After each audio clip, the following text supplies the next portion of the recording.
great. Work in the harvest. All right, let's do it.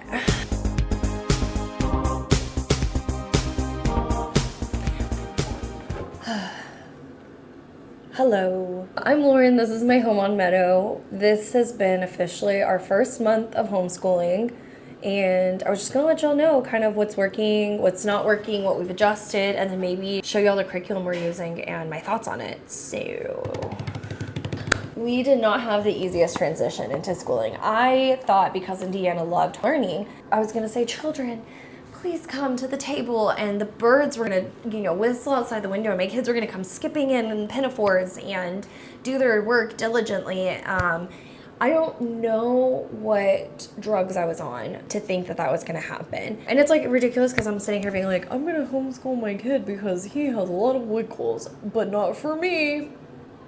I had a lot of frustrated conversations where I was calling or texting friends and just being like, what the hell am I doing wrong? And every single one of them kept saying, have you thought about breaking up the subjects? Like, I was really struggling with that because when we would start school, he would bellyache about it. But then once we were started, he would ask to do more. Like, okay, well, it's obviously not that he's getting burnt out, so I don't know what the problem is. So I was just trying to get it done. My friend very graciously texted me a new idea of what her schedule would have been for when her kid was 6, and I stuck with that, and it's been so much better, leaps and bounds better.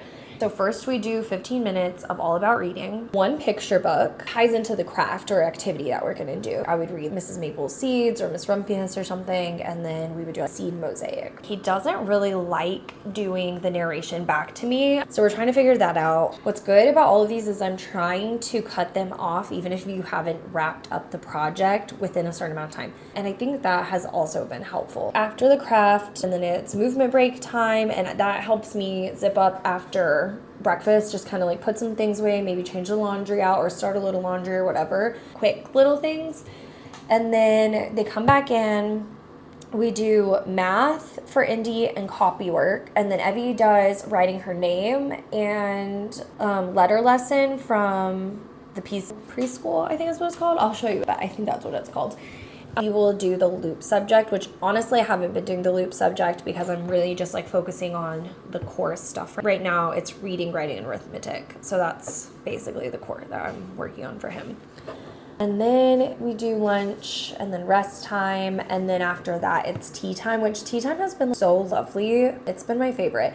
I got them these cute little cups, and I got them a cute little teapot that I thrifted. Have a little snack, a little treat. Sometimes it's just cheese board, and then sometimes it's muffins that I made that week.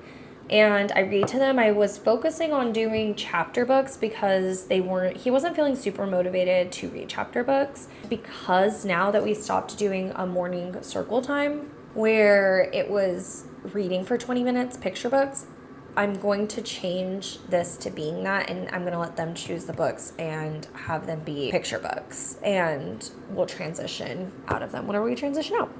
So that's kind of the rhythm of the day. I think it's been so much better to have that movement break in there and to cap how long things are. I think it's been a lot better.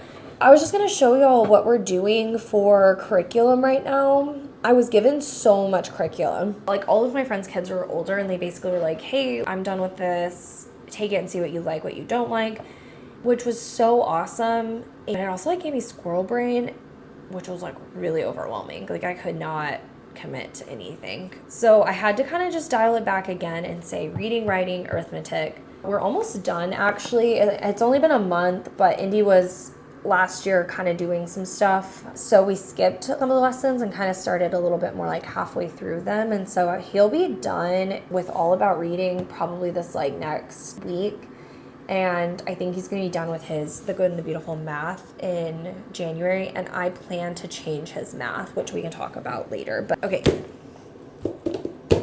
getting overwhelmed.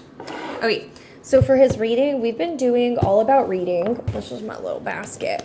So I really like this program. I think it's really nice. I think you have to use your brain a lot with reading. And I think it kind of bogs him down a little bit. He does like the games in this a lot, but obviously this is a little bit repetitive, which is what reading is. You know, you're practicing a new thing that you learn. He does, even if he's not super excited about it, it's very comprehensive. Like, he does not struggle to grasp the concepts. We very rarely have had to do a lesson twice for it to really cement in. I think I've only done that like 2 or 3 times. It's very comprehensive, and for that, I really like it. And he really does like the games. He does ask to play them often. I think he just doesn't like concept of, oh, I have to use my brain in a way. He likes math, but I don't know. I just think it's like a little different. So for All About Reading, I originally tried to skip getting the board. You have to have the board. Like, it's, otherwise you're gonna have to like lay these out every time, or like look through and find the tiles that you need every time. And it's so freaking annoying. So definitely just get the board. This is not the right size that I need, and eventually I'll probably have to get a bigger one or take letters off or whatever. So yeah, just get the board, I'm telling you. I did not like their whole system of index card holders, and you have like things, and you have to, it's like to review, to the new ones to learn, the ones that I've mastered. I didn't like that whole system. I don't know why. It just like irritated me to no end. So I took way too much time and punched them and put them on this. And then I can just do it like this and go back as far as I think he needs and review to the concept that we have. The NG one was throwing him off for a little bit, because if you do like an A, you know, it's like a long A or, instead of a short A, it's like saying. So I would like to take these in more, like if I heard him struggling with it. So I personally plan to do this if I get these again, which I do think I'm going to get the second thing of All About Reading. I do think I like it enough. These are like the phonogram cards, same thing. I put them like this. I was gonna show y'all what a lesson looks like. I'm just gonna show you the page. Pop. And then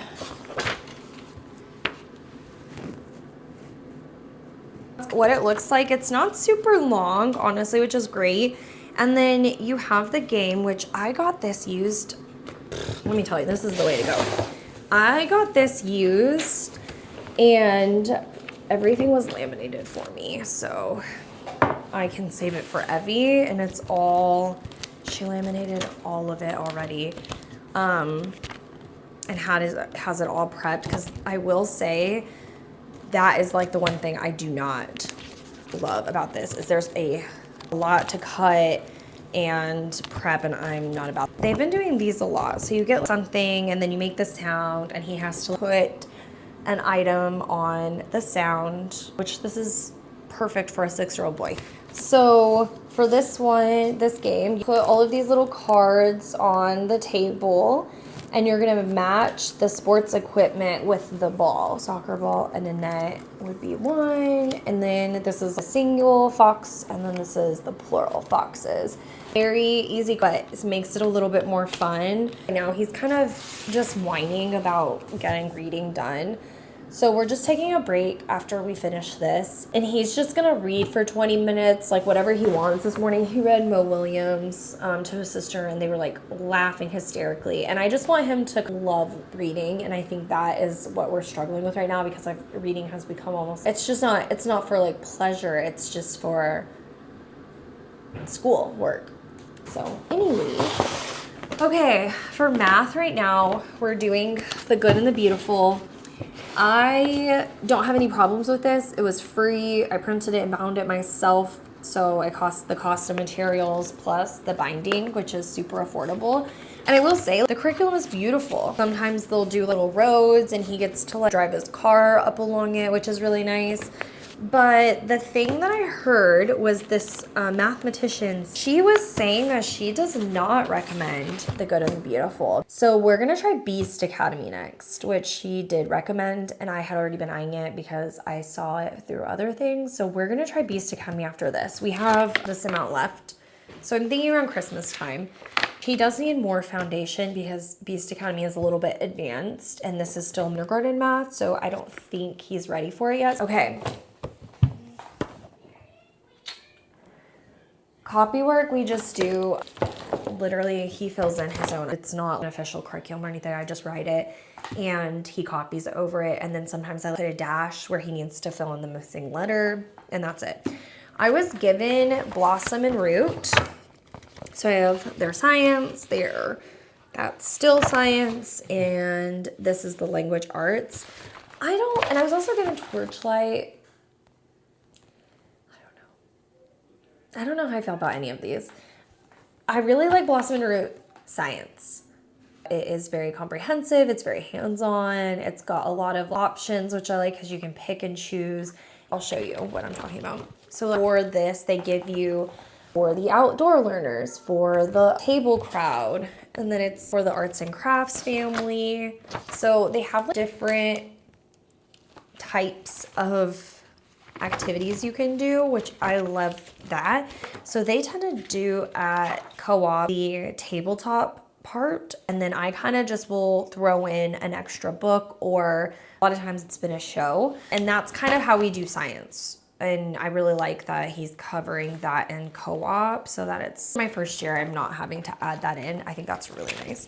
So we do like the science from Blossom and Root. I think we would probably get science again from them. The language arts, I'm really not connecting with, and I'm not really sure like what it is exactly. I'm like tried to articulate this a few ways, and for some reason I just like can't get to what I'm feeling about it, but it never seems to be in tune with nature and what's going on with the seasons, which to me is very confusing for a Waldorf and Charlotte Mason literature.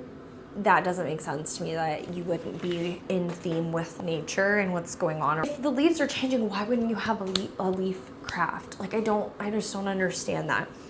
I don't really want to read about the Three Little Pigs. I think that is like not an interesting, I mean, it's fine. It's a fine story and it's fine in passing, but like, I don't want a whole lesson on that. I would read the Three Little Pigs in passing and move on, to me. And I don't know, it just feels like that those are the type of stories that they are, which to me is not connecting. Okay, so for example, this one is, I think this is going to be like more like the Thanksgiving around lesson, week 9.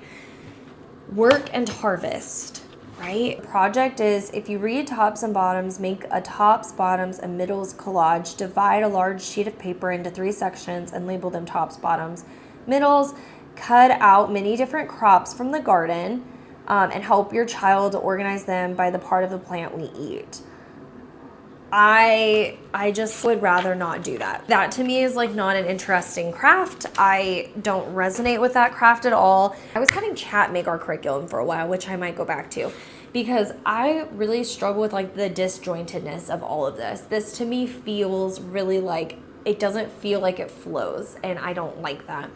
So I had chat make it, and it was talking about water. The book for the theme was raft. We did water, and then like the social studies aspect was indigenous culture and their relationship with the earth and specifically water. So we did the water protectors. There was a few picture books like that we read. We made a raft, and everything was just a little bit more cohesive. And geography and social studies tied in with the book and nature were connected, and I love that rhythm more than just this is the book that we're reading and it has nothing to do with nature and has nothing to do with social studies, and they do kind of sometimes tie it in, but I just don't really like it. I just honestly have been making my own. It's a long-winded way to say that. I would look at level 2 and see if it's any different, but yeah, I'm just not resonating with this at all. And then for Evie, for pre-K, we've been doing, I printed her name and just put it in one of these little things, and then this, and I really, really like this curriculum. I think it's so cute and charming, and definitely recommend it, honestly. For the letter A, this will be, then she like breaks it out into your day. Yeah, I really like this, and I had another binder separate where I have all of the printed out stuff. So we made like a bunny mask for the letter B. Here's the mask, really cute. Every week she gets a big letter of that letter, and I put in one of these and she does Play-Doh on it, and then the next day she will glue things to it. So for like B, it was glue beans. It's a really cute curriculum. I really like this curriculum. I have loved using it with Evie. Evie's loved it, and it's really easy to pick and choose based on what you're doing, how to apply it. So I love it. Love, love, love it.